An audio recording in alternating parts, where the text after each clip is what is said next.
C'est Ursule encore. On est le 11 avril 2024. Alors, je viens sur la trompette aujourd'hui encore et je viens proclamer le retour de notre Seigneur Jésus-Christ. Amen et alléluia, sont tous bénis, sont remplis de sa joie. Amen. Alors, les lézards aussi seront sauvés. Amen. Les lézards aussi seront sauvés. Alors, ce matin, j'étais en train de prier. Amen. Et puis, je priais. Et puis, à un moment donné, j'ai vu deux yeux. Et les yeux me regardaient. Et puis, je me demandais bien qui est-ce que cela pouvait être. Parce que c'était un regard bien pénétrant. Et c'était un regard humain, n'est-ce pas? Et subitement, j'ai vu une forme prendre place. J'ai vu une forme, n'est-ce pas, autour des yeux. Et puis, c'est devenu une personne. Et tout autour de la personne, c'était vert, un vert olive, un peu comme le vert, oui, c'est ça, un vert olive ou bien un vert, oui, un vert olive. Et il y avait comme les filets, n'est-ce pas? Le filet qui est souvent autour du jambon, ou bien, en tout cas, c'était vraiment un filet bien collé sur le corps. Tout, c'était là. Il n'y avait rien de particulier sur le corps, à part que c'était une couleur verte. Mais la chose qu'on distinguait très très bien, c'était les deux yeux qui étaient assez pénétrants. Et puis, finalement, petit à petit, le corps et le visage et tout ça ayant pris place, j'ai vu les traits d'une personne qui est sur Internet et puis que je n'écoute pas, au fait. Et c'est quelqu'un qui a beaucoup de personnes qui l'écoutent et les gens le recommandent. Et je suis allée une, deux, trois fois dans le but de l'écouter, mais ça m'a dépassé. Je n'ai pas pu l'écouter. J'entre, ça ne prend pas 5 minutes, et puis je sors, je dis, je ne suis pas capable. Et puis bon, ça fait un temps de cela, n'est-ce pas? Et là, j'ai vu cela se dessiner devant moi. Et j'ai demandé au Seigneur, mais en fait, qu'est-ce qui se passe? Le Seigneur m'a dit, les yeux que tu vois clairement, ils sont de moi. Amen. Ces yeux sont de moi, parce qu'effectivement, il voit ce que je lui donne de voir.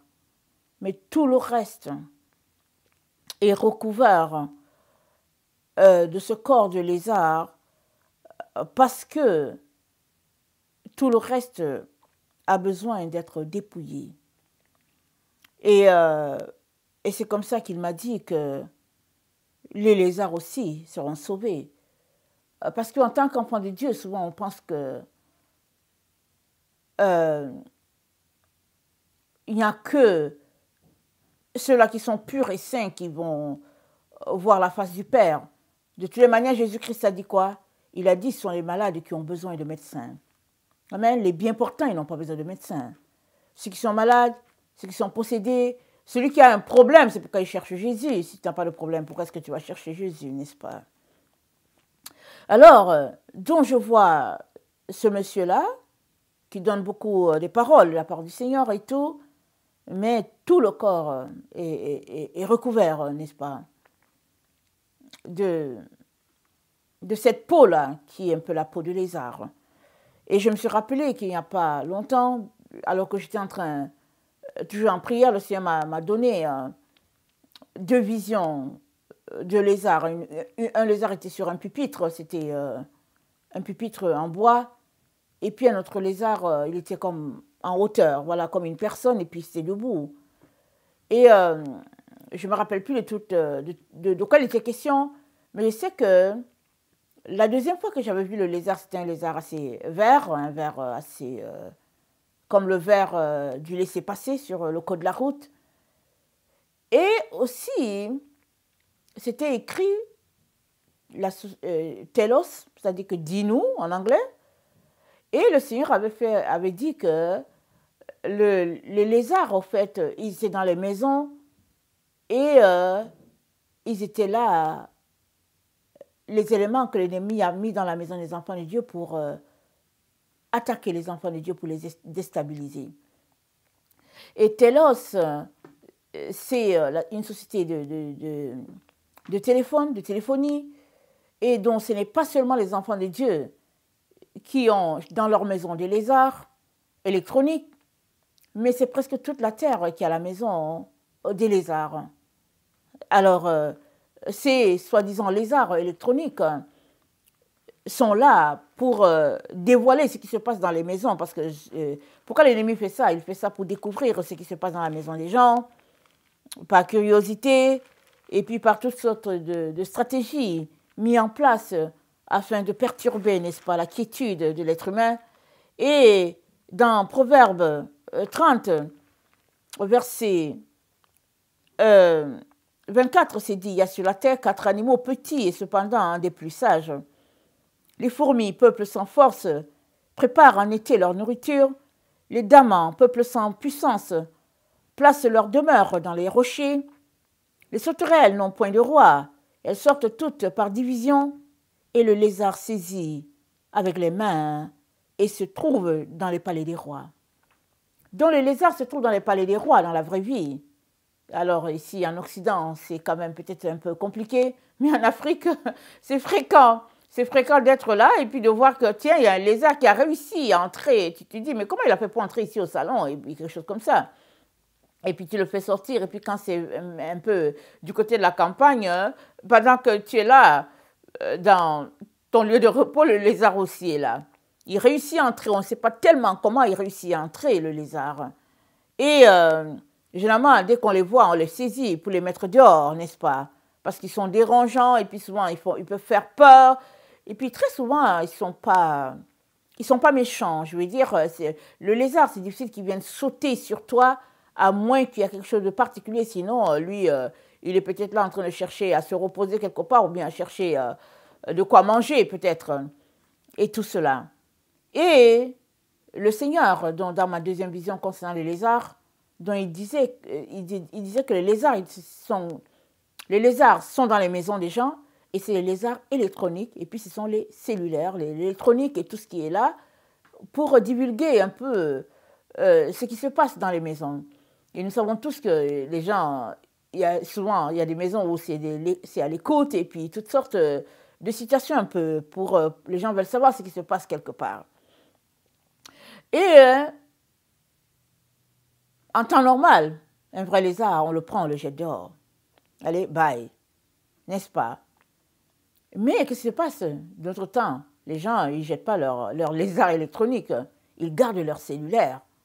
Et tout ce qu'ils font, ils prennent des mesures. Si au départ, ils n'étaient pas conscients qu'ils étaient écoutés, alors ils finissent par réaliser qu'ils sont écoutés et ils ferment et puis bon, ils éloignent cela. Et puis bon, toutes sortes de stratégies pour que les conversations ne soient pas captées. Parce que bon, voilà un peu. Parce que dans le fond, quand bien même la société est devenue moderne, on aimerait un peu de discrétion, on aimerait un peu de vie privée, n'est-ce pas? C'est ça qui se passe. Alors, donc, le lézard se retrouve à l'endroit là où il ne doit pas être. Mais, curieusement, personne ne jette son cellulaire. Amen. Curieusement, personne ne jette son cellulaire parce que c'est utile. Alors, la même chose se passe, n'est-ce pas, avec le lézard vert olive que le Seigneur m'a montré. C'était une personne, c'était un être humain. Ses yeux étaient perçants et c'était les yeux que l'Éternel lui avait donnés pour percer les choses de Dieu.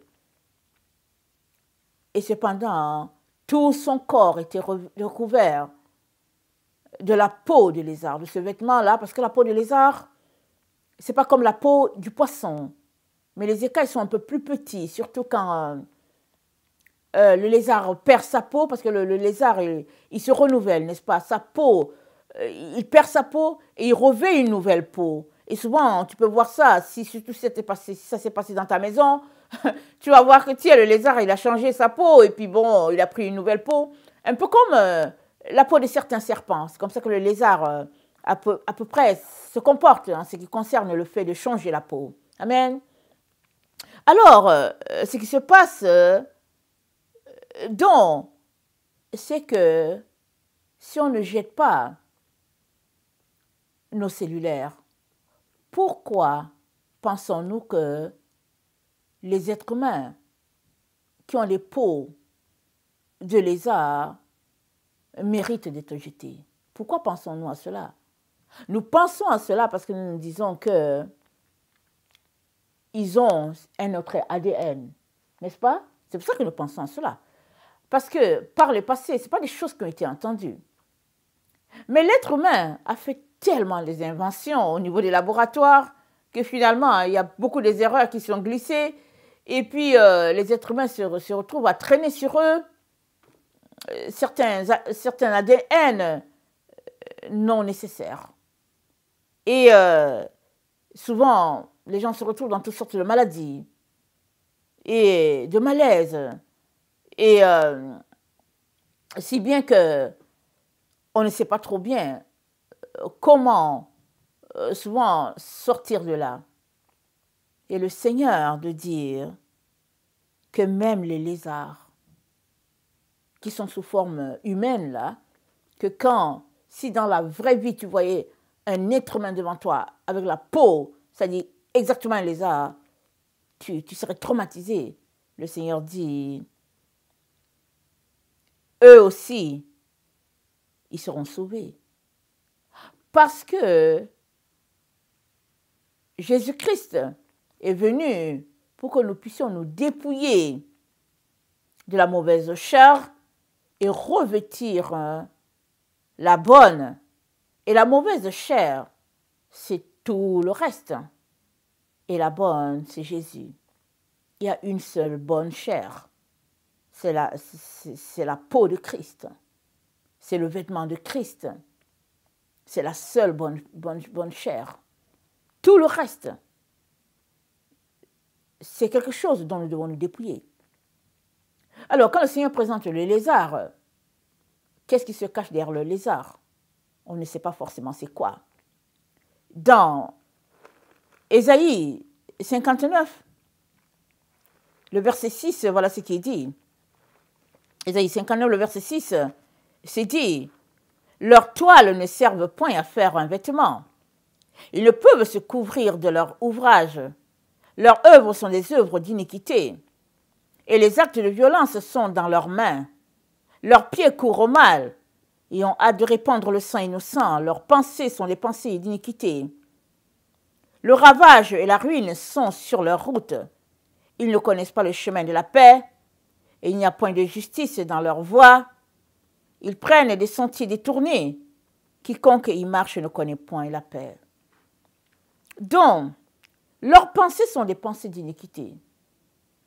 Alors, ce filet qui recouvrait cet homme que j'ai vu, amen, c'est un filet qui, à ma vision, représentait la peau d'un lézard. Mais comment a-t-il eu cette peau de lézard? Il l'a eu par ses pensées.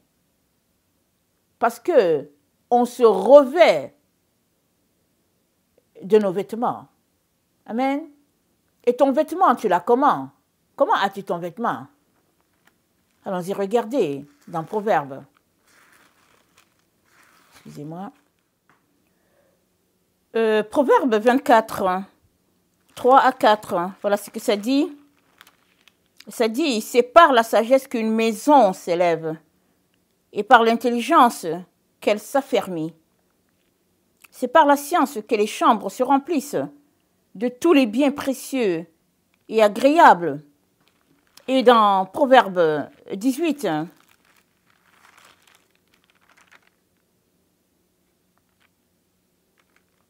c'est dit au verset 20, c'est du fruit de sa bouche que l'homme rassasie son corps.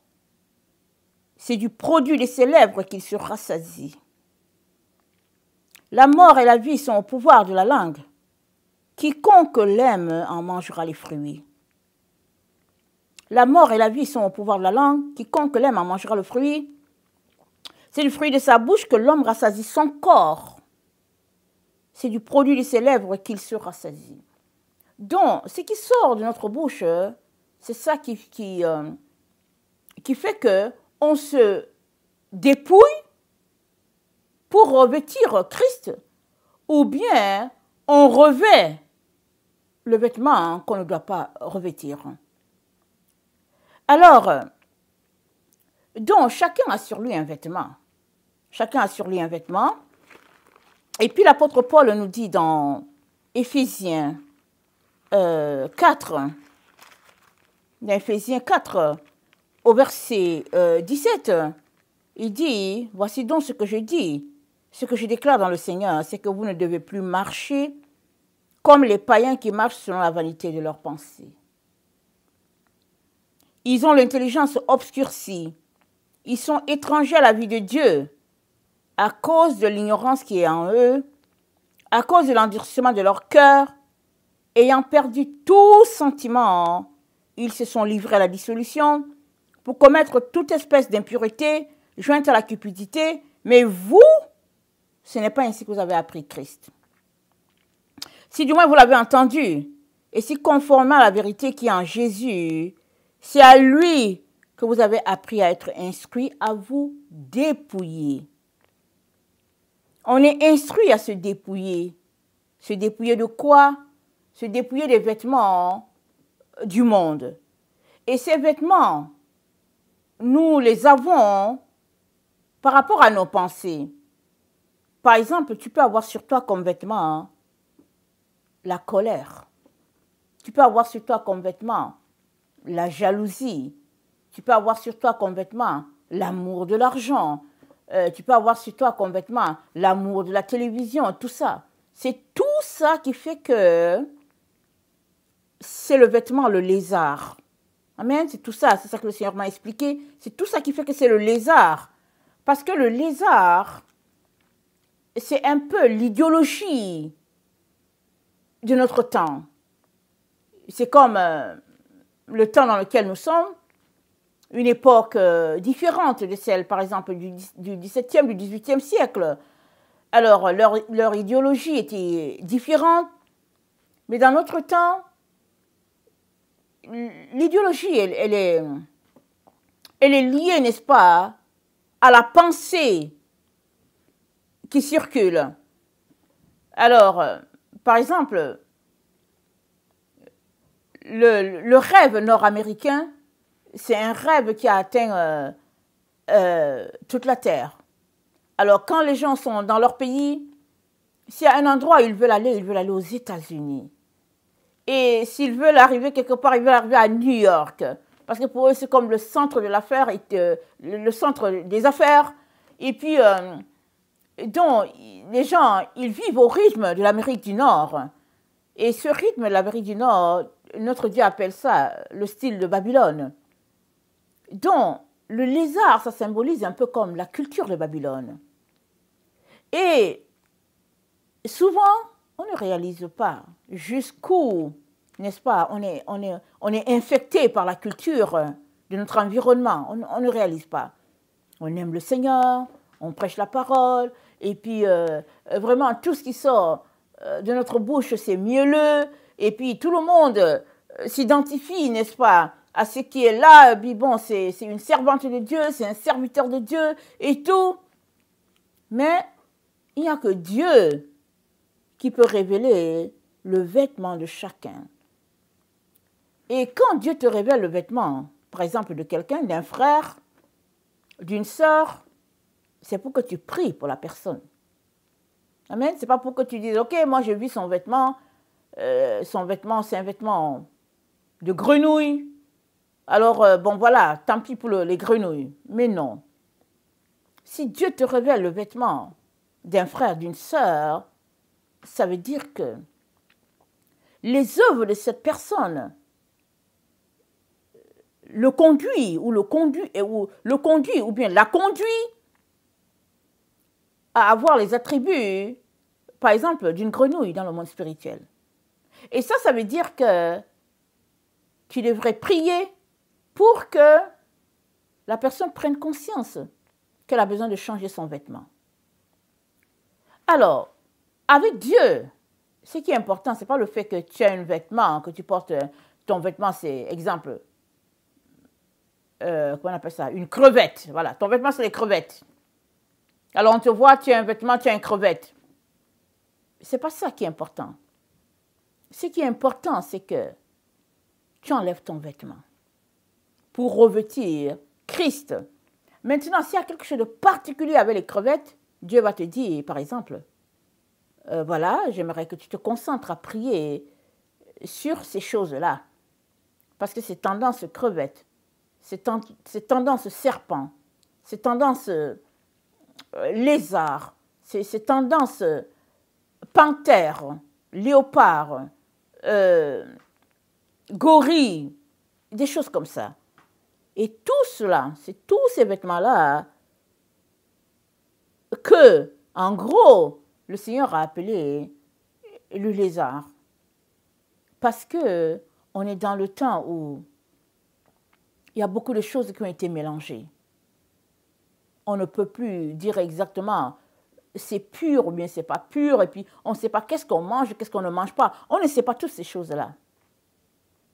Mais la puissance de Dieu est là pour guérir, pour ressusciter, pour donner vie, n'est-ce pas, à tout ce qui n'a plus de vie. Dieu donne la vie, Dieu donne la guérison, Dieu donne la restauration. Il ramène, n'est-ce pas, à la vie tout ce qui est mort. Il ramène à la vie tout ce qui est mort.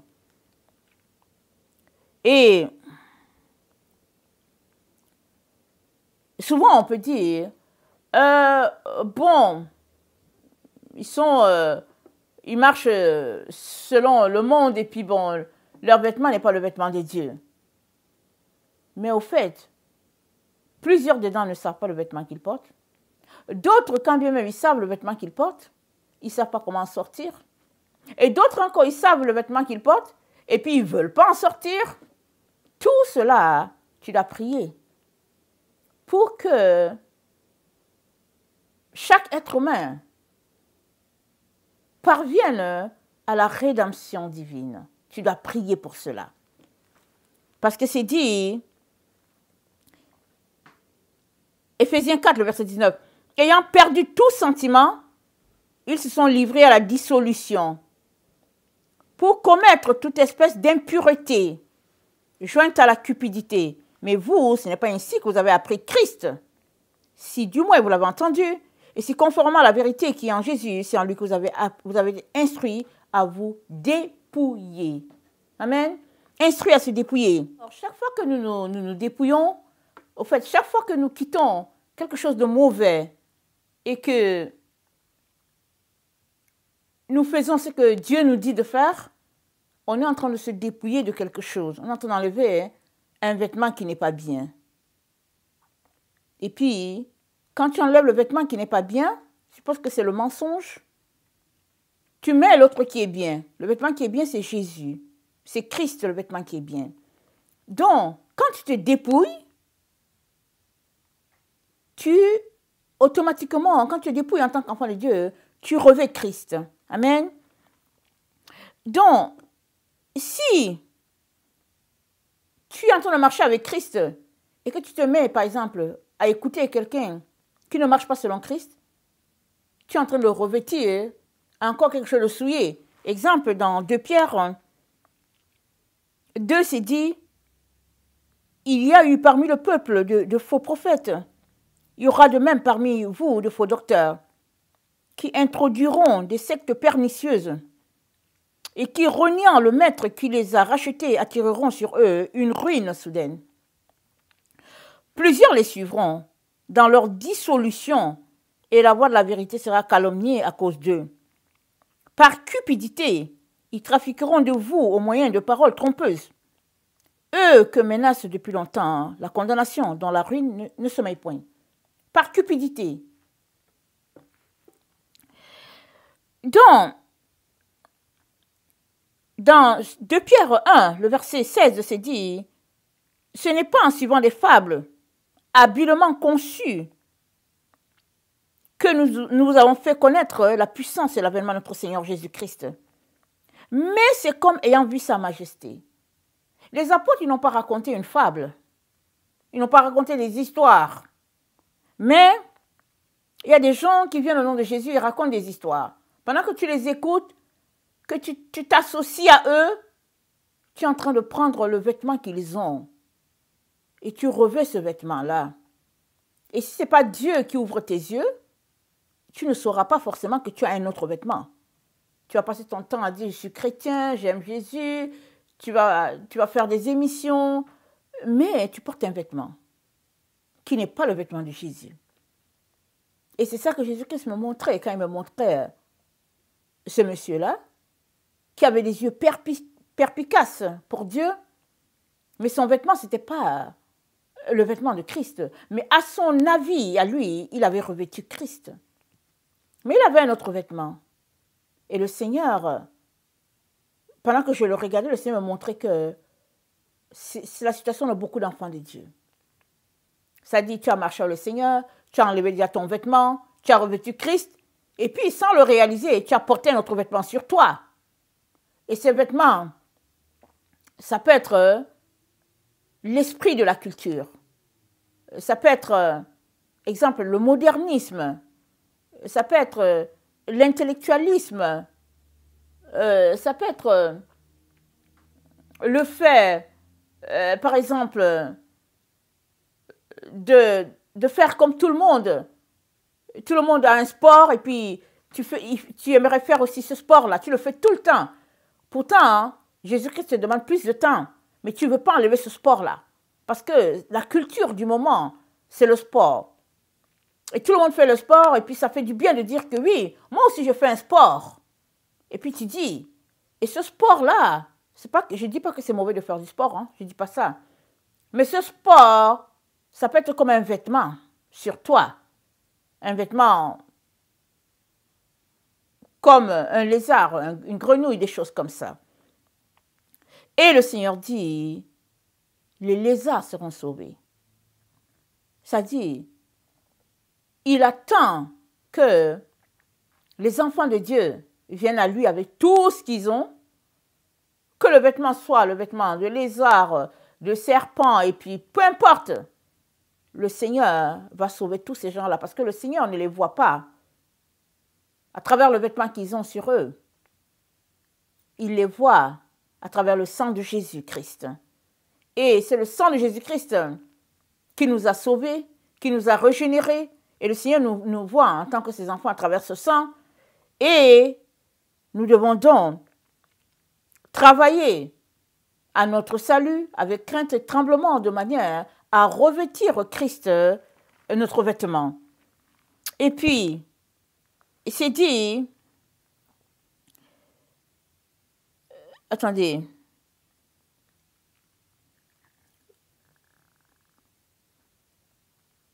c'est dit j'étais dans Éphésiens 4, oui, excusez-moi, j'avais perdu ma page. Dans Éphésiens 4, on retourne là-bas, et c'est dit,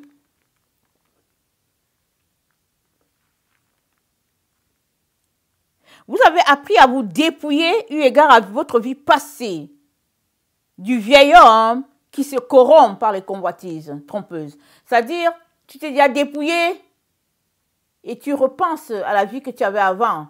Dès que tu repenses à cette vie, tu aimerais encore. Et puis, tu revêts le vêtement sans le réaliser. Tu as besoin de demeurer dans une relation constante, n'est-ce pas, devant le Seigneur, pour que toutes ces choses-là que ton cœur aime puissent être ôtées, afin que Jésus-Christ prenne toute la place. Amen. C'est dit, c'est pourquoi renoncer au mensonge et que chacun de vous parle selon la vérité. Le mensonge, c'est toutes ces choses-là qui nous sont présentées comme si c'était important, comme si c'était nécessaire. Alors que la seule chose qui est nécessaire, c'est de connaître Jésus et de marcher selon ce qu'il attend de chacun d'entre nous. C'est dit quoi? À être renouvelé dans l'esprit de notre intelligence. Ce sont nos pensées qui nous amènent à agir d'une manière. Donc, une fois que nous renouvelons notre intelligence, nous allons agir de la manière que Jésus-Christ attend de nous. Alors, changeons notre intelligence en fonction de ce que Jésus-Christ attend. Et la seule manière de le faire, c'est de lire. Amen, c'est de lire les choses de Dieu. La parole de Dieu, les choses de Dieu. C'est dit, c'est que vous ne devez plus marcher comme les païens qui marchent sur la vanité de leurs pensées. Il y a des pensées qui sont vaines, il y a des pensées qui sont pures, qui sont vraies, qui sont honnêtes, qui sont agréables, qui sont dignes de louange. Il y a ces pensées-là. C'est ça que Philippiens nous dit. Philippiens 4 nous dit, au verset 8, il dit, au reste, frères, que tout ce qui est vrai, tout ce qui est honorable, tout ce qui est juste, tout ce qui est pur, tout ce qui est aimable, tout ce qui mérite l'approbation, ce qui est vertueux et digne de louange soit l'objet de vos pensées. Donc nos pensées doivent être constamment bombardées par ce qui est agréable, ce qui est honorable, ce qui est juste, ce qui est vertueux, ce qui est pur.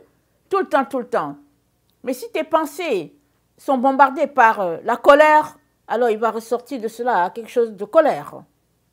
Et puis, il faudrait aussi savoir qu'est-ce que Dieu aimerait que tu dises.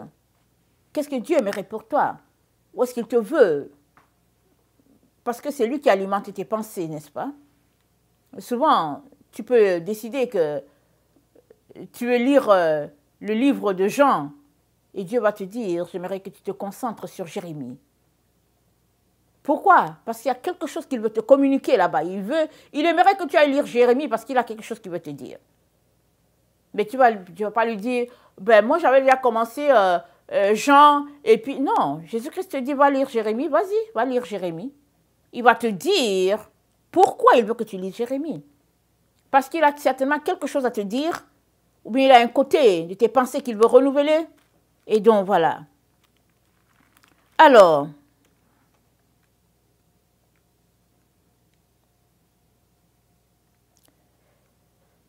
dans 1 Timothée 2, le verset 1 à 3, 1 Timothée 2, le verset 1 à 3, ça dit, j'exhorte donc, avant toute chose, à faire des prières, des supplications, des requêtes, des actions de grâce pour tous les hommes, pour les rois et pour tous ceux qui sont élevés en dignité, afin que nous menions une vie paisible et tranquille en toute piété et honnêteté. Cela est bon et agréable devant Dieu, notre Sauveur, qui veut que tous les hommes soient sauvés et parviennent à la connaissance de la vérité. Amen. Il dit, attendez, cela est bon et agréable devant Dieu et Sauveur, qui veut que tous les hommes soient sauvés. Dieu veut que tout le monde soit sauvé. Qu'ils aient un vêtement de lézard, de serpent, de grenouille. Dieu veut que tout le monde soit sauvé. Donc ça veut dire que si Dieu te montre quelque chose, c'est pour que tu pries pour la personne. Afin que ce vêtement lui soit ôté. Et puis, si le Seigneur veut que tu dises, tu vas dire. S'il ne veut pas aussi, il va te dire, je veux juste que tu pries, je ne veux pas que tu communiques cela. Parce que, alors que tu obéis, Dieu, lui, va opérer le miracle dans le cœur de la personne. Parce que souvent, on peut aller dire à la personne, voilà ce que le Seigneur m'a montré, et puis au lieu que cela aide la personne est plutôt paniquée. Et puis tu n'as pas fait l'œuvre. Souvent, le Seigneur va te dire, garde ça, le moment venu, je vais te dire quand il faudrait le dire. Dans 1 Timothée 2, le verset 8, c'est dit, je veux donc que les hommes prient en tout temps, en tout lieu, en élevant des mains pures, sans colère et mauvaise pensée.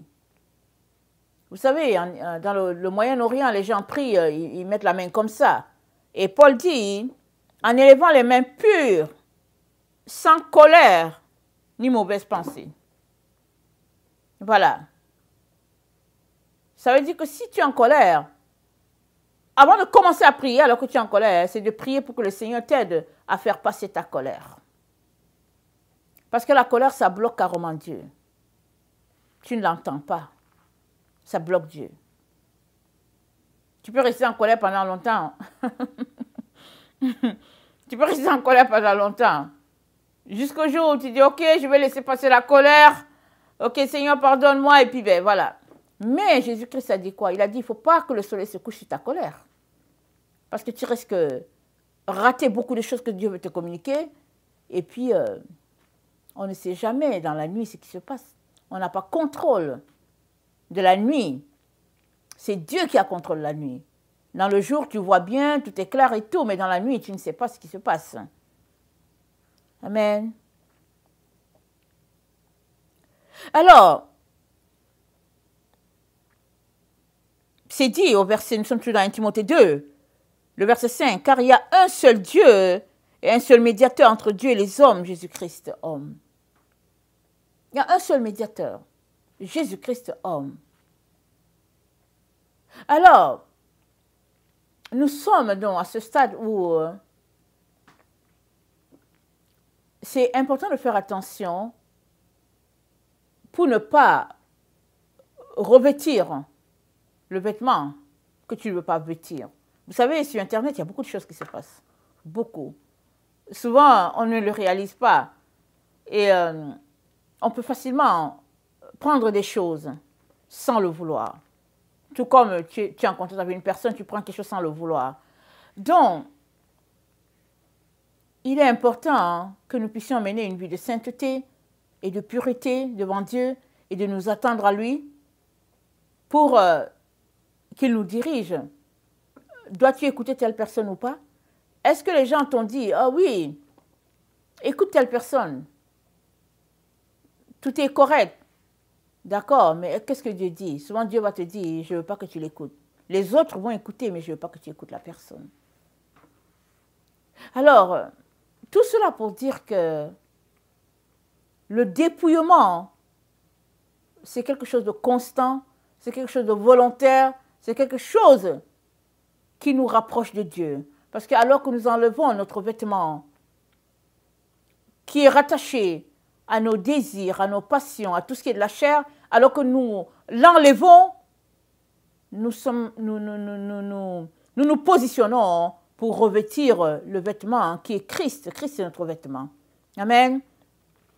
Et dans 1 Corinthiens 15, dans 1 Corinthiens 15, voilà ce qu'il dit. C'est dit, et de même que nous avons porté l'image du terrestre, nous porterons aussi l'image du céleste.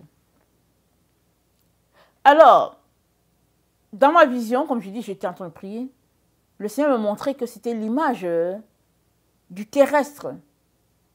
Cette image, c'est comme un filet qu'il y avait sur la personne, et puis on voyait juste les yeux, et puis ce vêtement, ça représentait les valeurs de ce monde. Mais notre vêtement céleste, il est glorieux. Et c'est Christ notre vêtement. Ce ne sera pas forcément visible à l'œil nu. Mais quand le Seigneur va se manifester, on va dire, ah tiens, Dieu est dedans. Dieu est dedans, Dieu est là. Et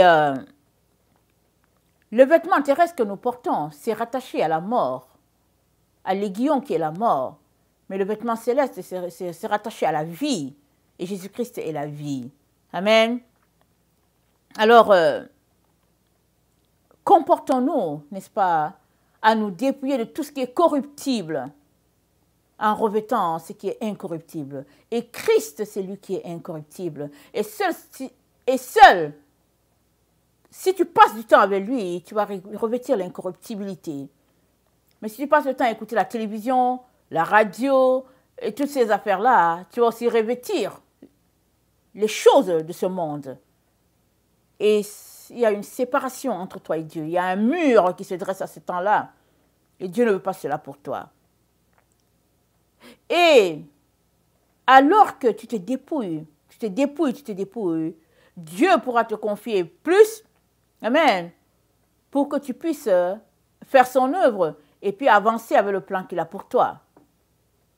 Et il est important, n'est-ce pas, qu'on sache que si Dieu nous a donné de voir une personne, c'est qu'il peut aussi donner à une personne de nous voir.